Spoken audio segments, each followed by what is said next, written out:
출애굽기는 신약 성경이 구약에 대하여 갖는 그런 입장과 비슷한 위치에 있습니다. 그래서 창세기 다음에 기록되어져 있는데, 창세기가 인간 실패의 역사를 이야기하죠. 하나님이 가장 좋은 환경에서 에덴 동산을 창조하시고 아담과 하와를 거기에 두셨는데, 아담과 하와가 타락하죠. 범죄함으로. 그래서 창세기는 인간 실패에 대한 이야기가 반복해서 나옵니다. 에덴에서 시작해서 요셉의 죽음으로 끝나고 있습니다. 인간 실패의 이야기죠. 그러면 실패한 인생, 죄에 빠진 인생, 이 인생을 어떻게 하느냐, 그것이 바로 이제 출애굽기의 시작입니다. 그래서 출애굽기는 인간 구속에 대한 구속의 대서사시라고 그렇게 말할 수 있겠습니다. 자, 우리 말씀을 한번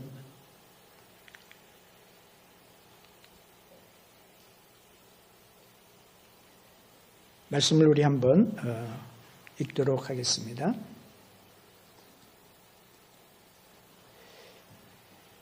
자, 출애굽기 6장 6절 우리 핵심절인데, 핵심절 중에 하나인데 함께 읽어보겠습니다. 시작. 그러므로 이스라엘 자손에게 말하기를 나는 여호와라. 내가 애굽 사람의 무거운 짐에서 너희를 빼어내며 그 고역에서 너희를 건지며 편팔과 큰 재앙으로 너희를 구속하여.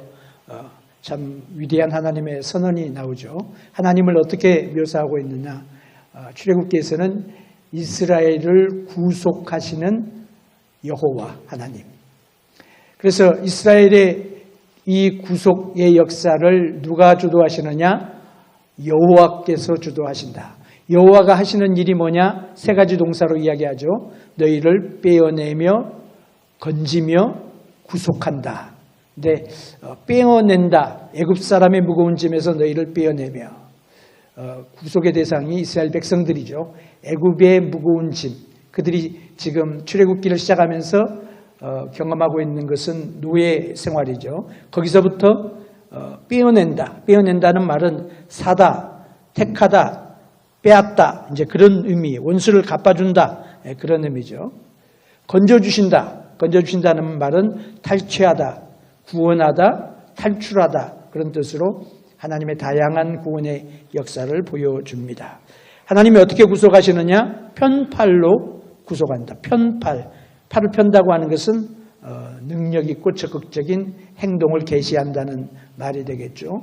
이 구속이라고 하는 말은 좀 설명이 필요합니다. 왜? 우리가 생각하는 구속 그러면 잡아 가두는 것을 말하죠. 근데 여기에서는 리뎀션을 말합니다. 리뎀션.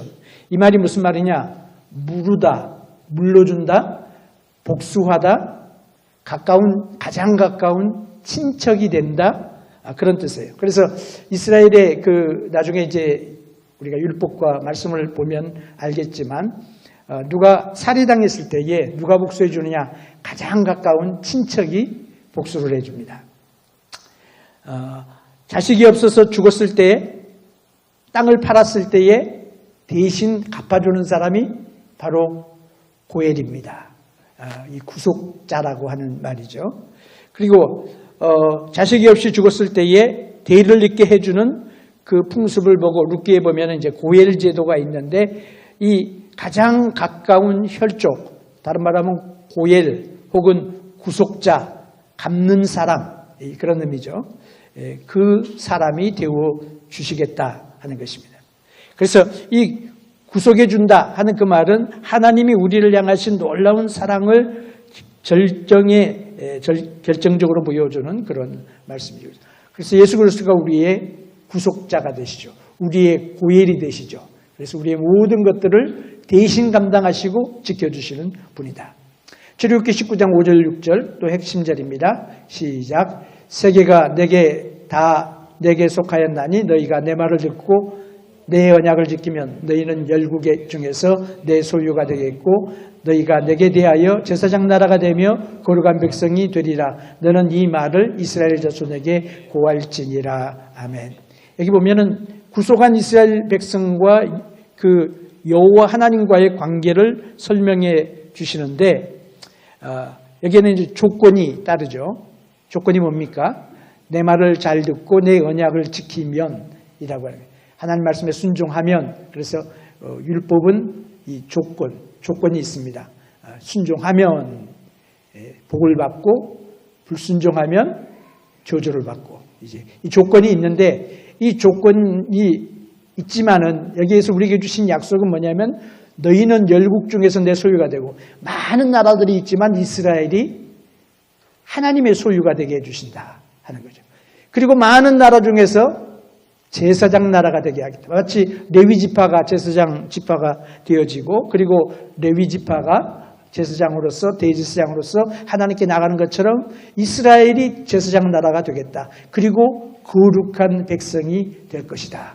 그래서 위대한 하나님께서 이스라엘 백성과 여호와의 관계를 여기서 우리들에게 다시 보여주고 있습니다. 이것이 이제 이스라엘에게 주신 축복이고, 영적인 우리도 역시 이러한 은혜를 우리가 받고 우리의 사명이 또한 이런 사명들이 있죠. 자, 그러면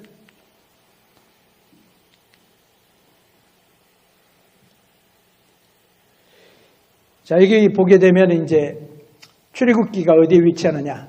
구약 39권 가운데서 모세의 오경이 있죠. 모세의 오경이 있고, 모세의 오경 속에서도 두 번째 책이 바로 출애굽기입니다. 역사적인 시점으로 보게 되면 창세기가 약 2000여 년에 2000년 이상의 세월을 이제 이야기했다고 할 것 같으면 출애굽기는 약 400여 년의 세월을 이야기합니다. 그래서 이스라엘 백성들이 가나안 땅에 들어온 그 시점부터 400년 후에 되어지는 역사. 그래서 약 400 몇십 년, 500년 이 정도의 역사를 이제 출애굽기가 내포하고 있고, 연도는 역시 주전 약 1500년경이 되겠습니다.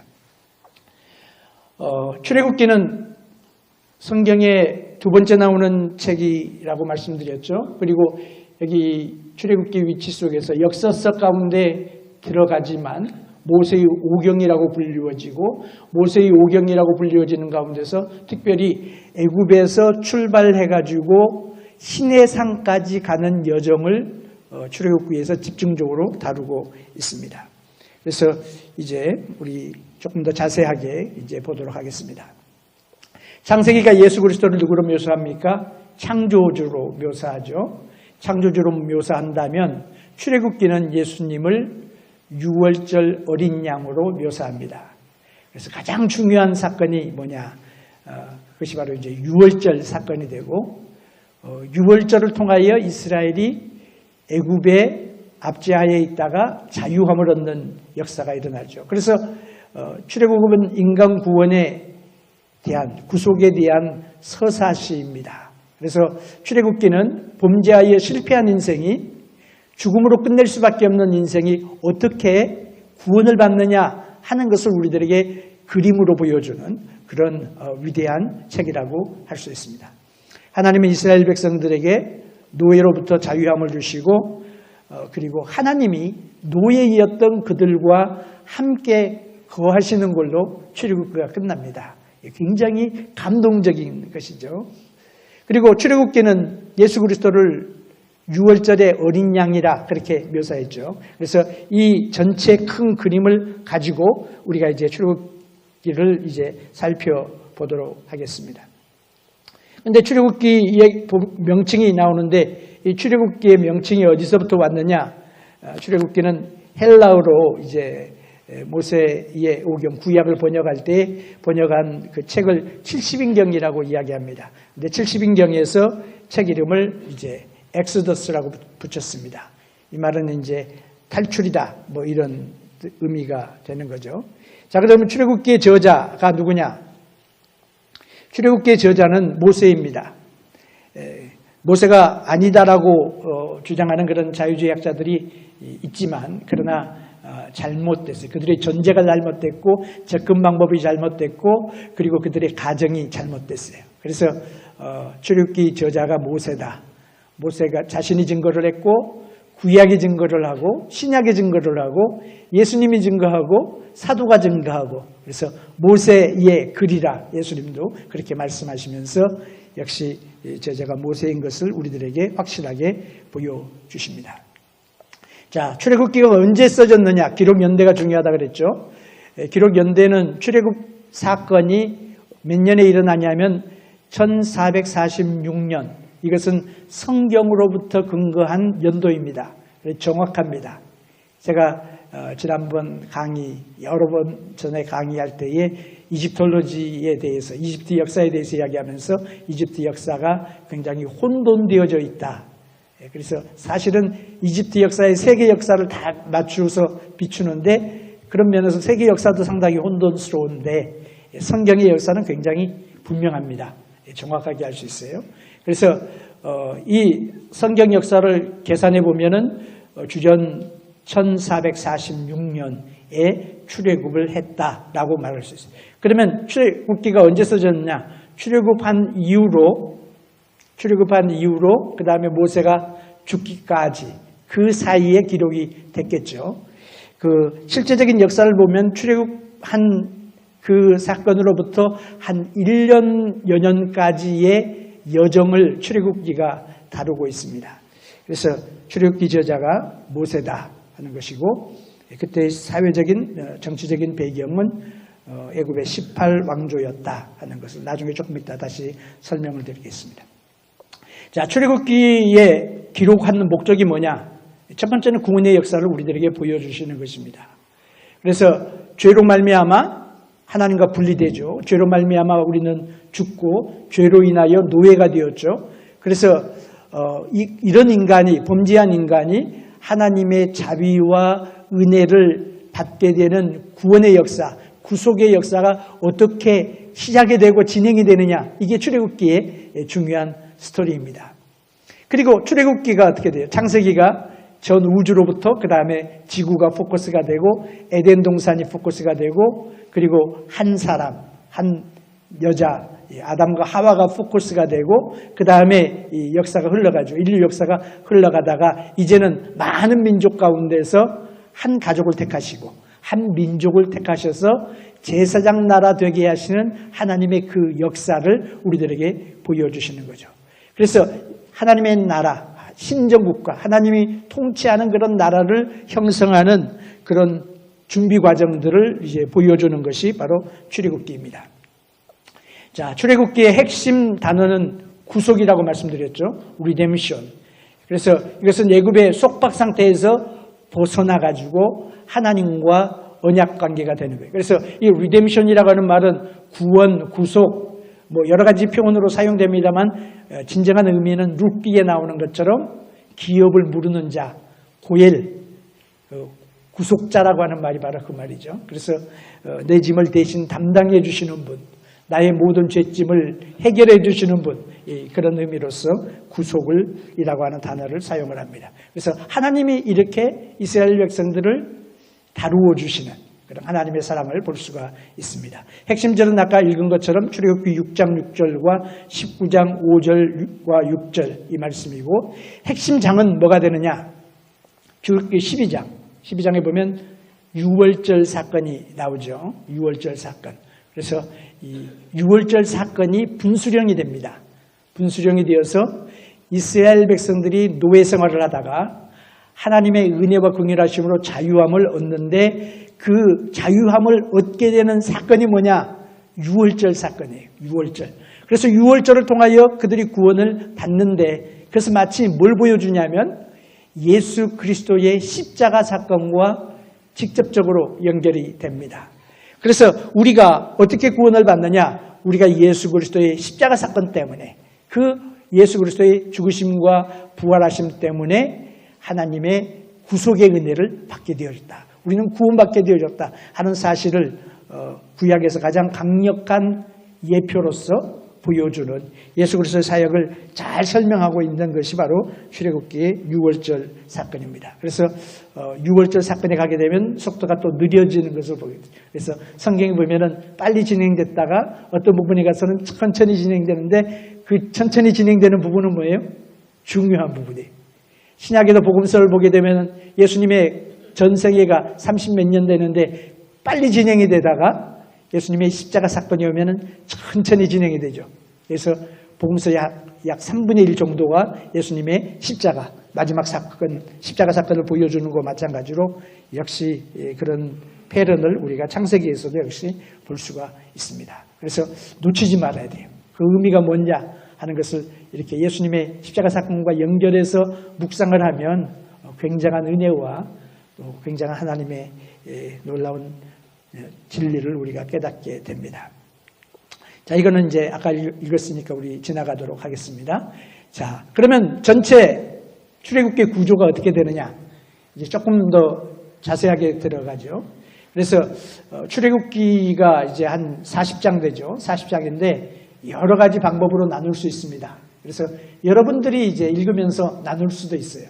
근데 이제 제가 이제 힌트를 드리면 지리상으로 나누게 되면 한 세 군데 정도로 나눌 수 있어요. 1장부터 12장까지는 어디에서 일어난 일입니까? 애굽에서 일어난 일. 애굽에서의 이스라엘. 그리고 13장부터 이제 18장 정도까지가 이제 무슨 여정입니까? 시내산을 향하여 가는 이스라엘. 그래서 그 가운데 일어났던 많은 사건과 어려움과 그리고 하나님이 주신 능력과 기적과 하나님의 임재의 축복 이런 것들이 이제 아주 그냥 생생하게 드러나죠. 그리고 마지막으로 19장에서부터 40장 거기서는 이제 시내산에서 하나님의 어떤 은혜와 복을 받느냐 하는 것을 우리가 볼 수가 있습니다. 그렇게 나눠도 되고 더 간단하게 나누면 또 1장부터 18장까지에서 택한 백성을 하나님이 애굽에서부터 건져내 주시는 것. 그 다음에 19장부터 40장까지는 하나님이 택한 백성 이스라엘과 언약을 맺으시는 그런 모습. 그렇게 우리가 또 볼 수가 있고 구속의 관점에서 출애굽기를 보게 되면 이제 첫 번째는 이제 1장은 구속의 요청이 나오죠. 다른 말로 하면 하나님께 고통당하는 이스라엘 백성들이 하나님의 백성들이 하나님께 부르짖습니다. 하나님 우리를 구해주세요. 힘들어요. 살려주세요. 근데 그 부르짖는 소리를 하나님이 어떻게 하셨다고요? 들으셨더라 하는 말씀. 하나님이 우리의 고통당하는 것을 들으신다. 그리고 하나님이 가만 계시느냐? 아니, 하나님이 우리 눈에는 보이지 않지만 아무도 알지 못하지만 그러나 뒤에서 우리의 구원을 준비하고 계세요. 그게 창세기 출애굽기 2장부터 4장까지. 그래서 2장에 보면은 누가 나옵니까? 모세가 나오죠. 구원자 모세를 준비시키시는데 이 구원자 모세가 바로의 딸이라고 하는 말이 계속 나온다 그랬죠. 그리고 살펴봤죠. 지난번에 우리가 세미나 하면서.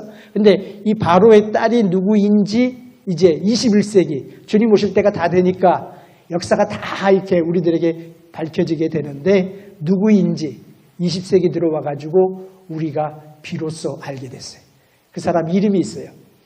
합세수트라고 하는 애굽의 여자 바로입니다. 그래서 합세수트가 그를 구원하고 그리고 모세가 훈련을 받는데 애굽의 모든 학문에 능통했다 그랬잖아요. 무슨 훈련을 받느냐? 바로가 되는 훈련을 받았어요. 바로의 궁정에서 바로가 되는 훈련을 받았어요. 근데 모세가 실패하죠. 자기 힘으로 이스라엘 백성들을 구원하려고 하다가 이스라엘 백성들이 거부합니다. 그래서 역시 하나님의 일은 뭐예요? 내 힘으로 하는 게 아니에요. 하나님의 시간에 하나님의 방법으로 하나님이 뜻에 의하여 하나님의 타이밍을 의지하고 기다려야 되는데 모세가 자기가 너무나 뛰어났으니까 자기 힘으로 구원하려고 이스라엘 백성들이 고통당하는 것을 보고자 현장에 갔다가 거기에서 이제 이스라엘 백성들 가운데서 구원하는데 결국은 그걸로 인하여 이제 쫓겨나게 되죠. 그래서 광야 생활을 그가 하게 됩니다. 그리고 5장부터 15장까지는 이제 구속의 성취가 나오죠. 하나님이 어떻게 이스라엘 백성들을 구원하냐. 바로와의 싸움이 나옵니다. 그래서 모세가 지팡이 하나 들고 당시 세계를 지배하고 호령하던 바로와 싸우는 거죠. 그래서 10가지 재앙이 내리게 되고 그리고 6월절 사건이 일어나게 되어지고 출애굽하게 되어지고 그 다음에 어떻게 돼요? 리비딤에 가고 리비딤에서 그리고 시내산까지 가는 여정이 이제 15장까지의 여정입니다. 15장부터 18장에서는 이제 모세가 홍해를 건넌 다음에 결국은 이제 시나산까지 가는 여정이 거기에 나오고 19장부터 34장에서는 하나님이 이스라엘 백성들에게 말씀을 주세요. 율법을 주세요. 그리고 십계명을 주세요. 이제 그런 스토리가 쭉 나오고 그 다음에 35장부터 40장까지는 이제 하나님이 이스라엘 백성과 언약을 맺었다고 하는 표로서 허락해 주신 게 뭐냐면 성막을 주십니다. 성막을 이들이 짓기를 시작하죠. 그래서 한 5개월 넘게 5개월 좀 이상 이렇게 성막을 짓고 그리고 성막을 하나님께 드리는 봉헌하는 것으로 출애굽기가 맞춰지게 됩니다. 그래서 뭐예요? 하나님이 노예 출신인 이스라엘을 구원하시고 그리고 어떻게 하세요? 그 노예 출신이었던 이스라엘 가운데 한가운데 그래서 성막을 중심으로 해서 그들이 텐트를 치는데 한가운데 좌정하시는 그 모습을 보여줘요. 그러니까 결국 뭐냐면 신앙생활의 본질을 우리들에게 보여주고 있어요. 그래서 그런 의미에서 여러분이 출애굽기를 이제 이번 주간에 읽으시잖아요. 출애굽기를 열심히 읽으시고 그리고 말씀 들은 것들을 이렇게 점검하시면 참 많은 은혜가 될 줄로 압니다. 자, 그럼 어디냐 하는 거죠. 역사적으로. 이 퇴비라고 하는 데가 나오죠. 퇴비스. 여기 혹은 이제 카르나기라고 하는 게 나옵니다만 이 지역이 그때 당시에 있어서의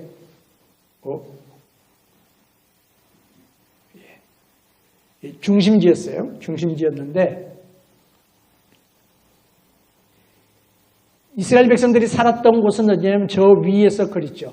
이 서클 아바리스라고 여러분 잘 보이지는 않으실지 모르겠습니다만 아바리스, 람세스 가까운 데 있는 거기에 이제 살고 있었어요. 고센 지방은 요 위입니다. 그래서 실제적으로 통치는 여기서 이루어졌지만 중심지지만 그러나 실제 이스라엘 백성들이 살았던 현장은 여기인 것을 보게 되죠. 그래서 출애굽하기가 얼마나 좋아요.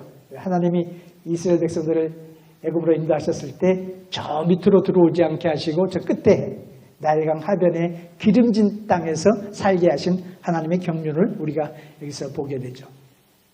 자, 이스라엘의 구원에 여러 가지 사건들이 있습니다. 여러분 다 아는 거지만은 다시 하이라이트를 하겠습니다. 하나님께서 모세를 택하심을 주목해서 보시기를 바랍니다. 어떻게 하나님이 모세를 준비시켜 하셨나. 굉장히 중요한 신앙의 메시지가 있어요. 그 다음에 10가지 재앙이 내리는데 이 10가지 재앙의 의미가 뭐냐. 애굽의 신들을 향한 심판이에요. 그리고 애굽의 신들을 믿는 그 애굽 사람들을 향한 심판이 이제 10가지 재앙이 됩니다. 6월절 사건 주목해서 보시고 홍해를 건너는 사건 익사이링한 거죠. 이것 보시고 그 다음에 율법을 받음 광야에서 일어난 여러 가지 기적들 하나님이 임재하시는 성막을 지음 이런 내용들을 우리가 주목해서 보시면 되겠습니다. 제가 이 중요한 사건들을 이제 그냥 도표로 쭉 한번 연결해 보았습니다. 여기 보면 이제 1장부터 12장 좀 약간 오프라인이 됐는데 12장이 6월절이죠. 그래서 1장부터 12장 전까지를 애굽 생활, 그 다음에 12장부터 40장까지를 광야 생활. 그렇게 보면은 둘로 딱 나누어지죠. 그래서 모세를 준비시키시고 부르시고, 그 다음에 10가지 재앙이 내리고 바로가 항복을 하고, 그리고 6월절의 사건으로 출애굽하게 됩니다. 출애굽하게 되고, 그래서 이런 사건 끝에 이제 성막이 봉헌되어지는 거죠. 자, 중요한 장면들을 우리가 이제 잠깐 살펴보도록 하겠습니다. 노예 생활. 창세기가 끝난 지 약 400년이 지난 다음에 출애굽기가 시작을 됩니다. 그래서 믿음의 선진들은 다 이제 하나님의 부르심을 받았고 족장들은 죽었고 70여 명이 이제 애굽으로 들어옵니다. 근데 이제는 이제 남자 장정 20세 이상 전쟁에 나갈 수 있는 사람들이 60만 명이 되니까 실제적인 인구는 한 300만 명쯤 됐을 것이다. 이제 그것이 reasonable한 그런 에스티메이트이죠. 그래서 국가를 이루게 되는데 이때에 누가 나오게 됩니까? 창세기 1장 2장에 보면은 요셉을 모르는 왕이 나왔다 그랬어요. 그럼 요셉을 아는 그 전에 사람들은 요셉을 쫙 알았어요. 제가 요셉 이야기 여러 주간에 걸쳐서 세미나 했죠. 그 세미나를 보면 요셉의 그 역사적인 위치가 애굽의 역사 가운데서 찾을 수 있다 하는 걸 제가 보여드렸고, 그리고 여러 가지 example들을 여러분에게 보여드렸습니다. 근데 거기에 보면은 그때가 이제 몇 왕조냐, 뭐 학자들마다 좀 다른 논란이 있습니다만 12왕조쯤 될 거다. 네, 그렇게 이제 연도로 봤을 때 그렇게 계산이 되는데, 지금 모세의 이 시대는 뭐냐면은 주전 약 1500년경 이 시대는 18왕조가 돼요. 18th dynasty. 그래서 이 사람들은 뭐냐면은 그 가운데 이제 뭐가 있냐면 힉소스라고 하는 셈족이 와가지고 애국을 지배하는 시대가 있습니다. 근데 이제 18왕조에 들어와가지고 이 바로가 새로 일어난 하모스가 어떻게 하냐면은 독립을 하죠. 땅을 되찾고 그래서 자기들의 왕조를 다시 세웁니다. 왕조를 세워가지고 이제 그 뒤로부터 이제 이스라엘 백성들을 대하여 이제 노예화가 시작이 되는 거죠. 그래서 이스라엘 백성들은 고통 중에 하나님께 부르짖고 하나님은 응답하시는 내용입니다. 그것이 바로 이제 노예 생활의 중요한 포인트입니다. 자, 여기 보면은 이제 정말로 그러면은 이스라엘 백성들이, 셈족들이 애굽에서 살았느냐 하는 질문들을 많은 학자들이 합니다. 그리고 히브리 민족의 트레이스를, 흔적을 애굽에서 찾을 수 없다라고 주장하는 학자들이 많이 있어요. 그런데 사실은 셈족들의 모습들이 발견이 됩니다. 그 중에 하나가 이제 베니 핫산이라고 하는 무덤이 있어요. 바로 여기 이 지역이죠. 그리고 이 지역이죠. 그리고 이 지역에 이제 베니 핫산이라고 하는 무덤이 있는데 겉에서 보면 이렇게 돼요. 그래서 카이로로부터 약 한 250km 정도 떨어진 남쪽으로 250km 정도 떨어진 그곳에 안에 들어가게 되면 이제 무덤에 여러 가지 그 벽화들이 그려져 있습니다. 근데 그 중에 하나가 뭐냐면 베니아선의 그 무덤이 언제 거냐, 학자들마다 에스티메이트가 다른데 12왕조 때의 것이다. 12왕조 때면은 이제 요셉의 시대하고 같습니다. 근데 어떤 그림이 나오냐면 이 밑에 있는 이 그림 있죠? 밑에 있는 이 그림. 제가 조금 확대해 볼게요. 보면은 이런 셈족의, 이것은 멀티컬러 코트거든요. 색동옷같이 이렇게 여러 가지 색깔을 입은 것은 애굽 사람들이 아니에요. 이 사람들은 셈족들입니다. 셈족들이 애굽으로 들어오는 이야기가 그려져 있는 거예요. 누구 시대? 요셉 시대쯤 돼서. 그러면은 뭘 알 수가 있어요? 옛날에 마치 이거 보게 되면 꼭 족장들 시대에 아브라함도 애굽에 갔다 왔죠. 또 야곱도 가족도 이제 애굽으로 들어왔죠. 그리고 요셉은 애굽에서 강력한 그런 정치인으로서 막대한 영향력을 미치고 있죠. 그래서 이런 그림이 하나님께서 보존시켜주지 않으셨나 생각을 합니다. 그래서 이런 그 벽화를 통하여서 셈족들이, 이거는 이제 조금 컬러 코딩을 한 거죠. 그래서 더 클리어하게 볼 수 있도록 분명하게 애굽 사람들이 아닌 셈족의 사람들이 들어왔다 하는 거예요. 그래서 이런 것을 볼 수가 있고, 그 다음에 출애굽기 보면은 이제 진흙으로 벽돌을 만드는 게 있죠. 근데 진흙으로 벽돌을 만드는 그런 유적들이 사실은 애굽 전역에서 발굴이 됩니다. 근데 여기는 뭐냐면은 이것도 역시 무덤인데 테비스에 있는 아까 그 지형을 보여드렸죠. 총리 중에 한 사람인 렉마이어라고 하는 그런 무덤에 발견된 것인데, 이 데이시 언제가 되냐면 투트모스 3세 때 것이다라고 추측을 하는데, 투트모스 3세는 누구냐면요, 출애굽 시대의 바로예요. 그러니까 바로 그때 뭐하고 있었느냐, 진흙으로 벽돌을 만드는, 성경에 그 이야기 나오죠. 처음에는 집을 줘가지고 하다가 그 다음에는 집을 안 주는 거죠. 이스라엘을 괴롭히기 위하여.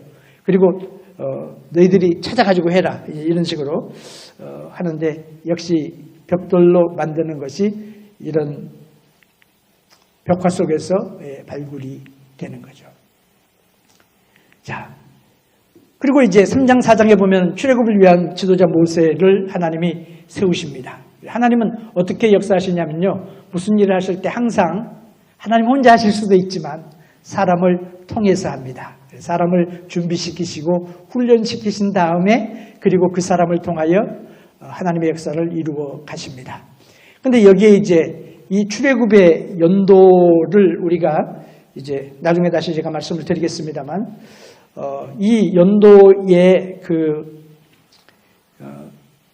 역사를 보게 되면 그때 당시에 주역으로 활동했던 사람들의 이야기를 우리가 알 수 있습니다. 역사적인 배경도 알 수 있습니다.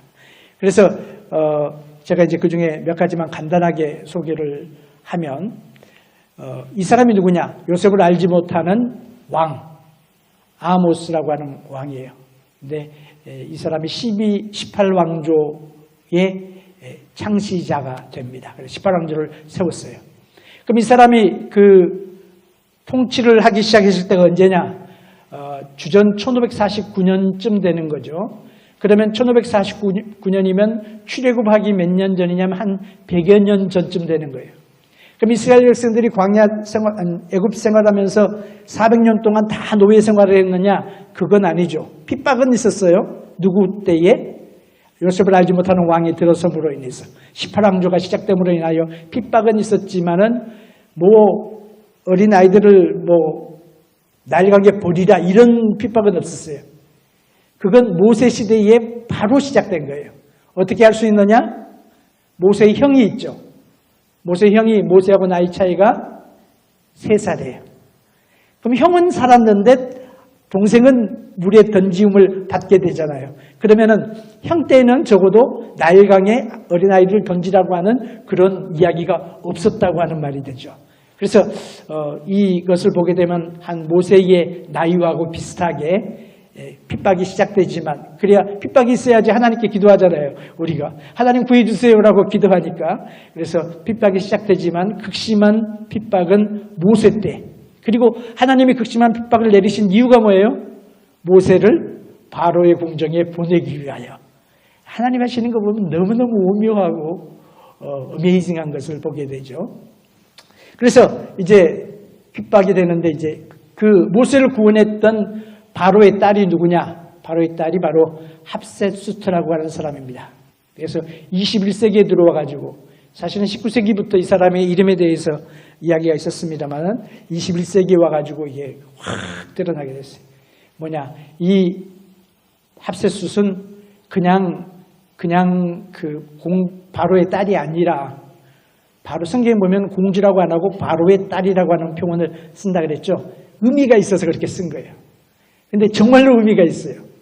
이 여인이 바로 여성 바로로서 18왕조에서 여자 바로들이 몇 명이 있는데 그 중에 가장 강력한 군주 중에 하나로 나타낸 사람이 합셋숫이에요. 그래서 이제는 뭐까지 발견했냐면 미라까지 발견이 됐고, 캐스캔을 다 해가지고 합셋숫이 어떻게 죽었다 하는 그 이유까지도 지금 다 밝혀내는 거예요. 예, 그래서 역사적인 배경을 하나님께서 출애굽기 역사적인 배경을 우리들에게 확 드러내시는 그런 시대에 우리가 살고 있어요. 불과 이게 몇 년 전에 이루어졌느냐? 한 20년도 채 안 돼요. 그래서 제가 이런 데 관심을 가지니까 계속해서 킵출애굽을 하다가 이제 그것을 이제 여러분에게 제가 여러 번 소개를 했습니다. 그래서 한 20여 년, 어떤 사람은 30년 이야기합니다만은 애굽을 통치하고 투트모스 3세가 이제 태어났는데 그 투트모스 2세가 죽기 바로 전에 태어났어요. 그래가지고 아주 2-3살밖에 안 되는 애니까 바로를 시킬 수가 없잖아요. 그래서 누가 하냐면 투트모스 3세를 데리고 섭정을 한 거죠. 그래서 전 애굽을 통치했던 사람이 합셋수트라고 하는 사람이다. 그래서 합셋수트의 양자였으니까 모세의 파워가 얼마나 컸겠어요. 그래서 또 이런 모세에 대한 역사적인 그런 배경들도 또 지금 우리는 다 드러나 있는 그런 상황 속에 우리가 있습니다. 이 이야기는 제가 세미나를 몇 번 했고, 그리고 또 몇 시간 하는 세미나에 되니까 지나가도록 하겠습니다. 이것이 바로 이제 합셋수트의 장제전입니다. 장제전이라 그러면 잘 안 들어오시죠? 그게 뭐냐면 이제 그 죽은 사람 기념하기 위하여 만든 신전이에요. 근데 가장 완벽하게 보존된 것이 바로 합세스트의 장제전이에요. 엄청난 규모죠. 카르나기라고 하는 곳에 있습니다. 그 모래 속에 파묻혀 있다가 발굴이 됐는데 위에서 보는 것이 바로 여기고 저 위에 보면은 이제 화살표가 있죠. 저 이쪽에 있는 것이 이제 투트모스 3세의 장제전이고 그리고 여기가 이제 아멘호텝 2세의 장제전이고 사이즈를 봐도 엄청나게 크죠. 모세를 양육했던 바로의 딸을 말하고 있어요. 그리고 투트모스 3세가 이제 실권을 잡은 다음에 합세수는 물론 죽었죠. 그 다음에 이제 합세수의 이름을 갖다가 다 지우게 됩니다. 이름도 지우고 그리고 여러 가지 부조들도 지우고 물론 다 지우지는 않았어요. 남아있는 게 있어요. 그래서 근데 상당히 많은 것들을 역사 가운데서 이거 카르나기에 있는 부근에 있는 것들을 많이 지웠습니다. 이것이 이제 모세의 스토리하고 이제 직접적으로 연결이 되는 것을 보게 됩니다. 출애굽의 그 바로가 누구냐? 투트모스 3세라고 저는 생각을 합니다. 그래서 투트모스 3세고 그 다음에 그 전에 통치자가 바로 이제 합세수시고 그리고 다음에 통치하는 사람이 아멘호텝 2세인데 아멘호텝 2세가 큰아들이 아니에요. 왜 큰아들이 아닐까요? 큰아들은 죽었어요. 애굽 역사는 갑자기 죽었다. 아내와 함께 갑자기 엄마와 함께 갑자기 죽었다고 이야기를 하는데 창세기를 보면 출애굽기를 보면 우리는 그 이유를 알죠. 애굽의 장자를 칠 때에 죽은 거예요. 그래서 아멘호텝 2세가 이제 되고 이 사람은 누구냐면 이제 세넷이라고 하는 이집트 역사에 나오는 사람입니다.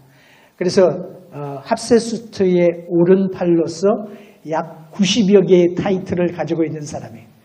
이 사람이 무덤이 2개나 있어요. 근데 그 2개의 무덤 중에 어느 곳에도 묻히지 않았어요. 애굽의 역사 가운데 갑자기 사라져요. 그리고 그의 이름이 지워져요. 합세수트와 함께.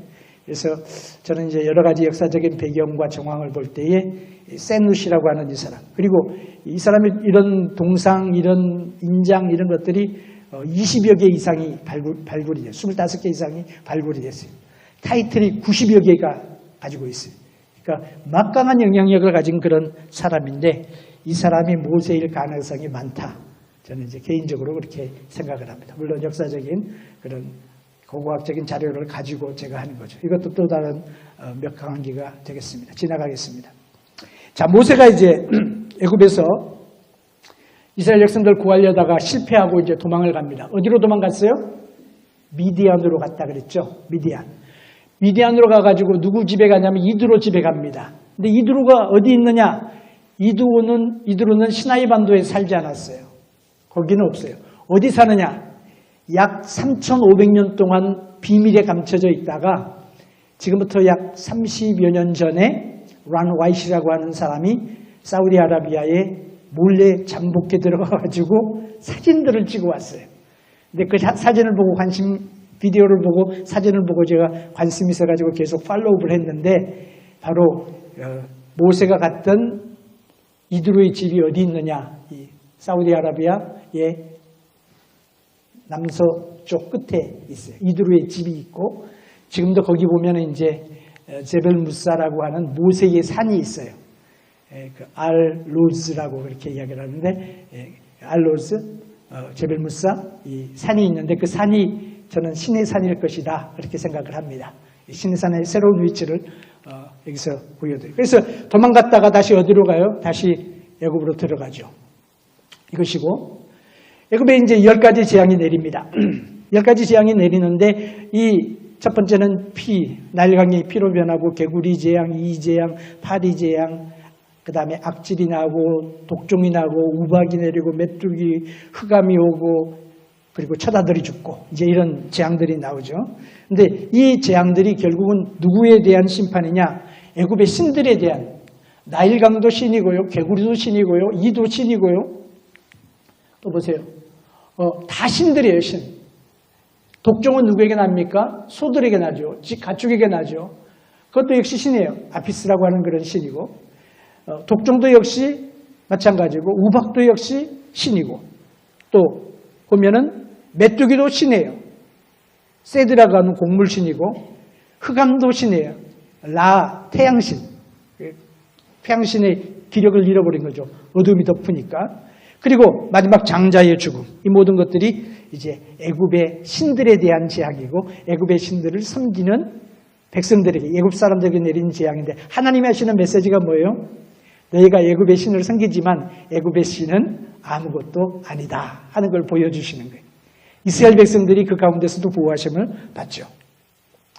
자, 유월절 사건이 이제 드디어 나옵니다. 유월절 사건은 어린 양, 1년 된 양을 잡아가지고 그 피를 갖다가 임방과 설주에 바르는 거죠.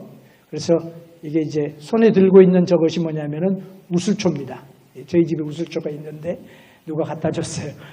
이스라엘 갔다 오면서 갖다 줬는데 제가 오늘 못 가지고 왔습니다만 빗자루 같이 생겼어요. 이렇게 모아놓으면. 그래서 그거 가지고 피도 뿌리기도 하고 물도 뿌리기도 하고 그렇게 사용을 하는 것입니다. 그런데 이들이 그걸 갖다가 이제 임방과 설주에 이렇게 바르죠. 그래서 마치 꼭 뭘 보여요? 이걸 연결을 하면 십자가가 되는 그런 모형을 가지고 있죠. 그래서 이 6월절에 그 피를 임방과 설주에 바르고 너희는 그 안에 들어가라. 그래서 서서 음식을 먹어라. 허리띠를 띠고 먹어라. 그리고 빨리 먹어라. 이런 말씀을 하세요. 그리고 6월절에 그 양을 갖다가 식구들이 한 10명씩 모여가지고 그걸 먹는데 다 먹어라. 이제 그런 말씀들. 그 뭐냐면 출애굽 준비하라. 그래서 죽음이 애굽에 임하고 난 다음에 바로가 이제 위기에 있으면은 뭐 하나님 잘못했습니다. 이스라엘 백성들 내보내겠습니다. 그러다가 끝나면은 또 말 돌리고 그러잖아요. 이제 그런 사건들이 이제 끝나고 이제 마침내 출애굽을 하게 됩니다. 그래서 6월절 사건 때문에 그들이 자유함을 얻어요. 우리도 마찬가지로 사탄의 노예로부터 사탄의 종노릇으로부터 언제 우리가 자유를 얻느냐? 예수 그리스도 십자가에 나를 위하여 십자가에 달려 돌아가신 예수 그리스도를 믿을 때에 우리가 자유함을 얻는 거죠. 그래서 예수 그리스도의 구속의 역사하고 구원의 역사하고 6월절하고 그냥 아주 매치가 되죠. 예수님이 누굽니까? 예수님이 6월절 어린 양이에요. 그래서 예수님이 언제 돌아가세요? 예수님이 6월절 양 잡는 날에 6월절 양 선택하는 날에 뭐 하셨다고? 예루살렘에 입성하셨어요. 온 백성들이 그를 6월절 어린 양으로 선택을 했어요. 그리고 언제 죽어요? 6월절 어린 양이 죽는 니산월 14일에 예수님이 해질 때에 돌아가시잖아요. 그날이 뭐냐? 그 6월절 어린 양을 죽이는 날이에요. 그리고 예수님이 누구냐면 6월절의 어린 양이에요. 그래서 이것이 이제 그 절기 때 이제 조금 더 다시 말씀을 드리겠습니다만 예수 그리스도를 확실하게 보여주는 우리 그런 사건이 이제 6월절 사건입니다. 그 다음에 율법을 받죠. 율법을 받는데 십계명을 받고 그리고 다른 율법들을 또 받아요. 십계명을 통한 율법을 받는데 십계명은 우리가 둘로 나눌 수 있겠죠. 두 돌판에 썼다 그랬어요. 그래서 두 돌판이 몇 계명까지 썼겠느냐에 대해서 또 이제 학자들이 이야기를 합니다만은 일반적으로 이야기하는 건 1계명부터 4계명까지, 5계명부터 10계명까지. 유대인들은 5계명을 하나님 쪽으로 였는다 하는 그런 이야기를 들었어요. 탈무드에 보면. 근데 어떻게 됐든지 간에 아무튼 10계명을 받습니다. 이것이 이제 모든 윤리와 법전의 기초가 되죠. 전 세계의 이제 후대의 세대. 한 가지 제가 여러분에게 하이라이트 하고 싶은 것은 구약의 십계명과 천주교의 십계명이 달라요. 천주교의 십계명은 뭐가 없습니까? 제2계명이 없어요. 우상 숭배하지 말라는 말이 없어요. 없고 그 다음에 우리는 십계명인데 그들은 9계명과 십계명을 갖다가 나누어서 이야기를 해요. 십계명은 탐내지 말라죠. 근데 아내나 소유나 무엇이든지 탐내지 말라 그랬는데 그것은 9계명과 10계명을 캐톨릭에서는 나누어서 해요. 그리고 가장 중요한 것 중에 하나인 2계명을 빼버렸어요. 왜 그랬을까? 지금 캐톨릭이 하고 있는 것을 보면 알 수 있겠죠. 거기는 풀오브 우상숭배가 있음을 보게 됩니다. 마지막 성막을 짓습니다. 성막을 짓는데 성막은 광야 생활의 절정입니다. 그래서 하나님이 그들 가운데 임재하시는 성막을 짓는 장면이 25장부터 40장. 감동적인 이야기들이 거기 많이 있어요. 그래서 무엇인가 성막의 기명들이 뭔가 하는 것들을 여러분이 이렇게 하이라이트 하시면서 읽으시면 많이 도움이 되죠. 그래서 성막은 보통 구조가 이렇게 되어 있는데 그 뜰이 있고 그 다음에 번제단이 있고 물두멍이 있고 그리고 성소가 있고 지성소가 있습니다. 그래서 이렇게 돼서 여기서 이제 이렇게 들어가는데 자, 다음을 보게 되면 여기 보게 되면 이제 성소에는 세 가지 기명이 있죠. 하나는 향단이 있습니다. 그리고 그 다음에는 금초대가 있습니다. 떡상이 있습니다. 그리고 이제 지성소에 들어가게 되면 지성소에는 뭐가 있어요? 법궤, 언약궤가 있습니다. 근데 재밌는 게요. 성소에 들어가는 입구에 기둥이 몇 개냐면 5개예요. 근데 지성소에 들어가는 기둥이 몇 개냐면 4개예요. 참 재밌죠? 무슨 의미인지 한번 생각해 보세요. 그리고 이 성소와 지성소에 있는 모든 기명들이 이걸 통해서 뭘 보여주시느냐? 예수 그리스도를 상징하고 있어요. 예수 그리스도. 모든 기명들이 그렇습니다. 그래서 여러분이 읽으시면서 이건 예수님의 어떤 면을 말씀하시는 걸까 한번 생각을 해보세요. 그러면 참 놀라운 은혜를 받게 될 줄로 압니다. 이것은 마치 예배의 모습을 보여줘요. 우리가 범죄한 우리가 번제물을 가지고 가서 번제를 드립니다. 죄 용서함을 받습니다. 그리고 제사장이 물두멍에 가서 손을 씻습니다. 그리고 성소로 들어갑니다. 성소로 들어가서 그 다음에 성기고 그 다음에 1년에 한 번 하나님이 임재하시는 곳. 그것이 바로 이제 지성소죠.